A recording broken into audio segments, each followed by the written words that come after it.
Hey everyone, David here, and yes, it's finally here, the Model 3. Or to be more specific, it's actually been here for a month. Sorry it's taken me so long to get a video out on it. As it turns out, reviewing a car is not exactly like reviewing a pair of headphones. And it's red! I waffled back and forth between black and gray and red is my favorite color, but it doesn't always look good on cars. And then it hit me. Life is too short to settle for the safe option. And of course, it wouldn't be a Tesla without a proper name, so say hello to Glitch. I've spent the past month poring over every little detail of this car for you, my people. In fact, I have watched precisely 0 reviews of this car to keep my opinion as pure as possible. Which is unfortunate for me because it's been an onslaught of family and friends asking me questions like, have you heard about Billy Bob's review of the Tesla Model 3? La la la la la. Nope. First thing you need to know about getting in and out of this car is that it is both an IQ test and a chance to practice your Zen. Let me explain. This is how you open the door from the outside, and this is how you open the door from the inside. Every single person that has gotten in this car has been confused by this. They expect it to be like the Model S with the door handles automatically popping out for you. As for the inside, the button to open the door looks like it could be for almost anything but opening the door. It's not really a big deal, but it's kind of fun to watch people try to figure it out. The real source of anxiety for me as a driver is the fact that there's no key. I mean, there is a key, it's my phone, or in the case that my phone is dead or I need a backup, this key card. I'm so used to grabbing my keys before I leave the house or before I get out of the car that it's taken a little bit of getting used to. I'm still instinctively reaching to grab my key before I get out of the car. Even today, even a month later, I'm still finding myself reaching for a key. Of course, this is the center of the action, or rather, inaction? This car is minimalist. I love it so much. The reaction that most people have when they first get in this car is surprisingly underwhelmed. They don't know what to say. They get in the car and they think, ooh, Tesla, space car. It's gonna have a million lasers and buttons and knobs. There are literally hundreds and thousands of blinking, beeping, and flashing lights. You get an uncomplicated, flat dashboard with a real wood trim. Not that plastic crap. And while I do appreciate that, it would have been nicer to have some other option other than wood, like maybe a brushed aluminum or tacky carbon fiber option if you're into that. Minor complaint. But at the center of it all is this giant touchscreen. It is the center of your world. And I mean that because removing all of the air vents, buttons, knobs, switches, and controls means that 90% of everything that you control in this car is done through this screen. The rest of which are handled through the doors and the steering wheel. You're probably wondering at this point, where's the gauge cluster? Or the Model S and the Model X have a gauge cluster. Where's this one? Or isn't it dangerous to have all of the important information you need off to the side of you rather than directly in front of you in a gauge cluster? And admittedly, I was a little bit worried about this at first. But after a month of driving it, I have an answer. No. Apparently sitting in the car for 20 minutes makes it go sleep. It doesn't make a difference. When I'm driving, I typically follow the flow of traffic. If I really need to know how fast I'm going, it's just a slight glance out of my peripheral vision. Really no different than having to have a slight glance down to look at a gauge cluster. The other major pieces of information you get here on the left are the level of charge, gear selection, headlights, brights, other emergency indicators, current speed limit, proximity data while driving or parking, access to your charging port, backup camera, which is fantastic, and voice commands. Then there's a swipeable menu that tells you things about your windshield wipers, your driving economy, and your tire pressure. On the right, you get a giant map that's powered by Google and connected to the internet via LTE over AT&T for free. You can't tether your phone to it for Wi-Fi.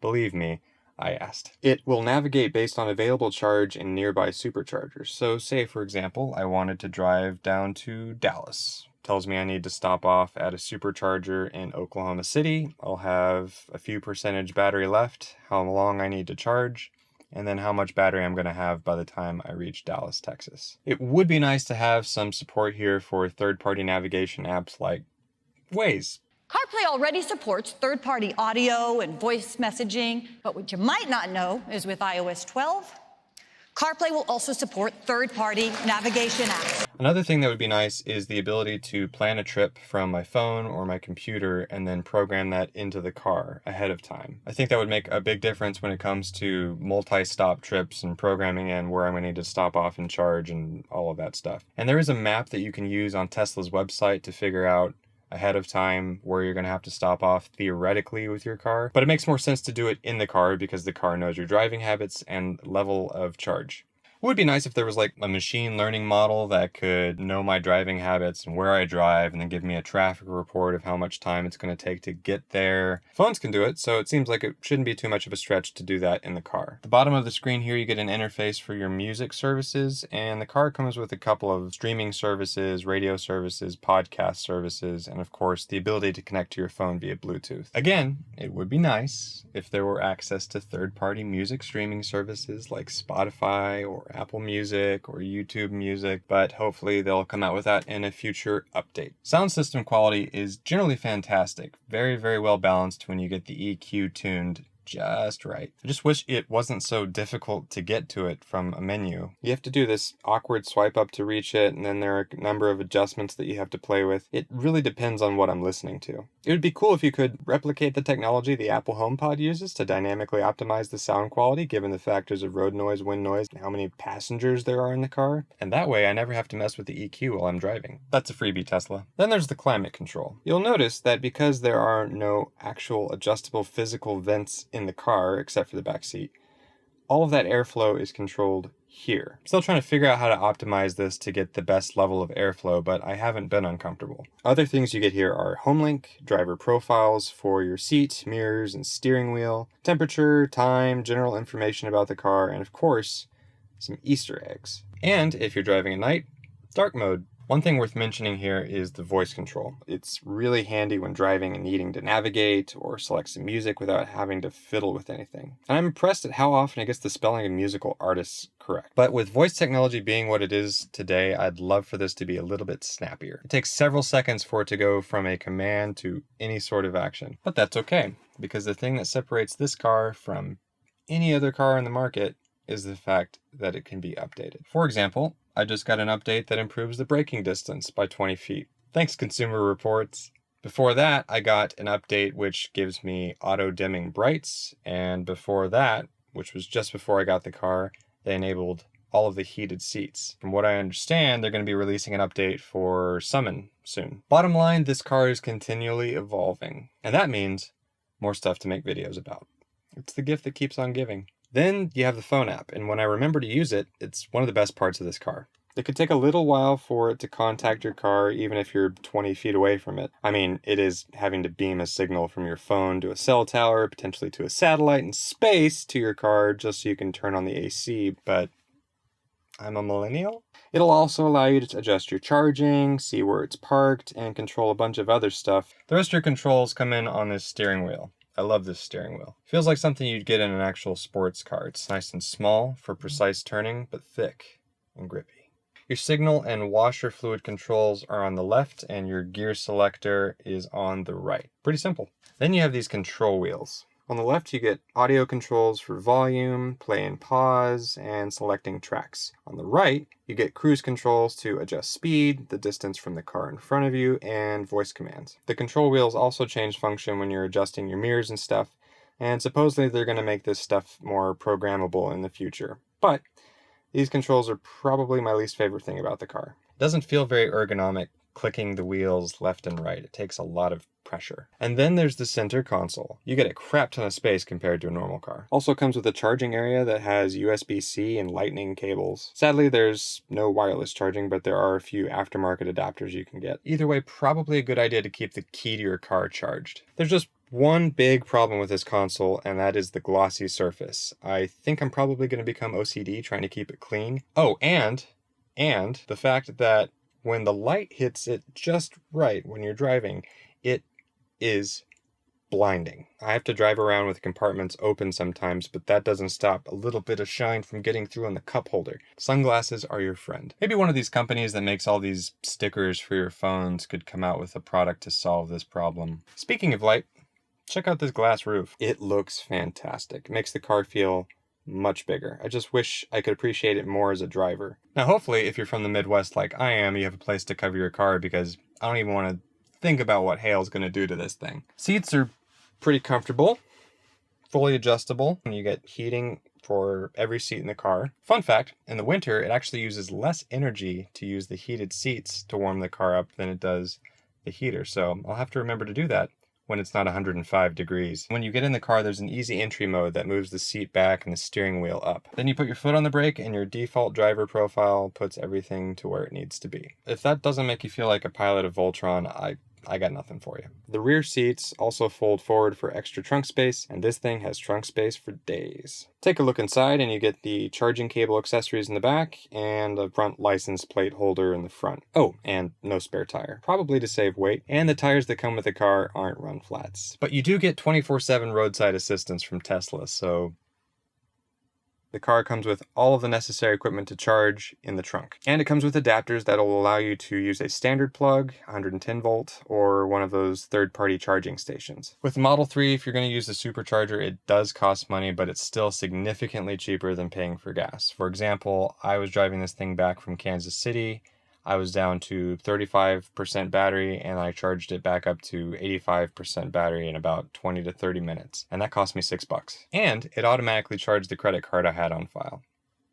Easy. One very important note to mention is that, according to the owner's manual, the rate that you charge the car has an effect on the overall life of the battery. The more often you use something like a supercharger, the worse it is for the health of your battery. So the best method to charge your car is the one that is the slowest reasonable rate. So for me, I drive maybe 12 miles a day, and that takes about 3 or 4 hours to charge back up on a standard house plug. That's perfectly reasonable for me. If I were going to go on a long road trip, I'd just stop off at a supercharger and charge the car up to 100% there. Oh, and obviously, since there's no gas, the efficiency has to be measured differently as well. So how do you measure the efficiency of an electric car? Watt hours per mile. Or if you're on the metric system, watt hours per kilometer. The lower the number, the better. Supposedly it's more efficient than the Model S or the Model X, and of course that makes sense because this is the lightest of the three. A couple of notes on the exterior. I love the wheels. From a cleaning perspective, the 19-inch wheels are super easy to get in and clean all of the nooks and crannies. It's also a lot easier to get the gunk off the front bumper since there's no formal grille. But since it's all painted, I'll probably want to put a ceramic coat on the front to protect it from rock chipping. But man, it looks good when it's clean. Only slightly potential issue with the wheels is they actually stick out just a tad bit further than the tires, so your risk for getting rash on the wheel is pretty high. Okay, so you've learned about the interior, you've learned about the exterior, you've seen the computer interface, you've learned about charging, but if a Tesla is known for one thing above all, it's the driving experience. It's so very different from driving an internal combustion engine car that even the way you measure its performance starts to lose meaning. I'm not going to go over any math here, but in a gas car, accelerating that quickly is a flare of drama and torque that quickly swells up and down. In this, an electric car, that torque comes on like and doesn't stop. It doesn't matter if you're already moving or you're starting from a stop. All of that power is instantaneously available. So with that, I don't think acceleration is the best way to describe what driving an electric car feels like. So where acceleration is the rate of change of velocity, jerk is the rate of change of acceleration. It's that feeling that spikes your adrenaline and instantly puts a smile on your face. Or the opposite if you're slamming on the brakes. I haven't done calculus in about a decade though, so here's what I mean. Whoa! Oh, okay, that's enough. Oh my God! Oh! There you go. God. Okay.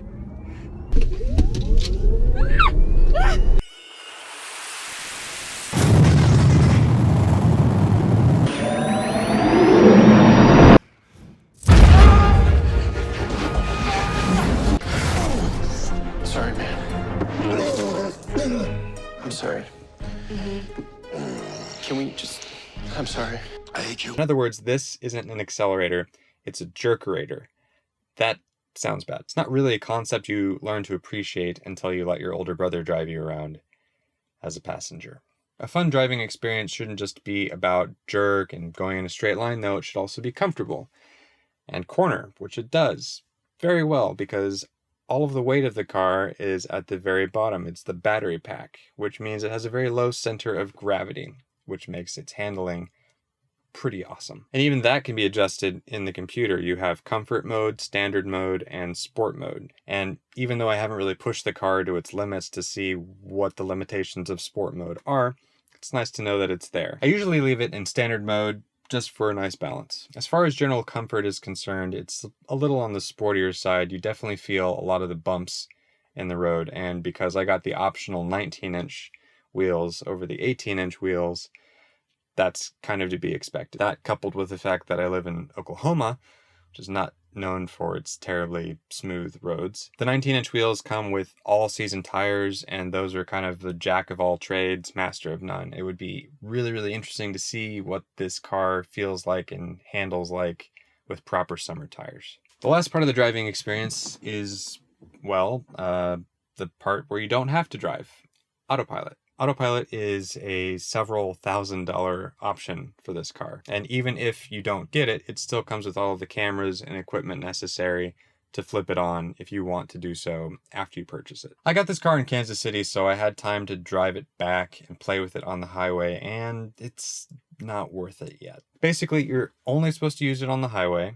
You're supposed to keep your hands on the steering wheel at all times. 10 and 2 or 9 and 3. I've tried every different combination of holding the steering wheel while autopilot is on. And if you don't hold the wheel just right or use the right amount of pressure, the computer gets very, very angry with you and gives you a lot of audible and visual warnings. Which makes sense, mostly for liability reasons and mostly for all of those autopilot horror stories that you see in the news. The problem with having to hold the steering wheel the whole time, though, when I'm using autopilot, especially on the highway, is that if I'm holding it 9 and 3 or 10 and 2, it gets really, really tiring after a couple of minutes. And the novelty wears off. I turn off autopilot, and it's much easier just to hold the steering wheel with one hand comfortably while I'm cruising down the highway than it is to just let the car drive itself. And because of that, I don't really see the point other than freaking out your passengers for fun, but that's what the jerk pedal is for. And it doesn't cost an extra $4,000 or $5,000. At the end of the day, though, I'm a very happy customer. Seriously, the whole experience from reserving, anticipating, configuring the options, picking it up and bringing it back, and just living with it every single day. If every major purchase in life was this simple, I think the world would be a much happier place. Let me know what you think, though. Did this video sway you? Are you going to go pick one up and reserve one? Are you waiting for the all-wheel drive option that's supposed to drop next month? Talk to me in the comments below. Like this video if you thought it was helpful, and subscribe if you want to see more tech and Tesla content in the future. See ya.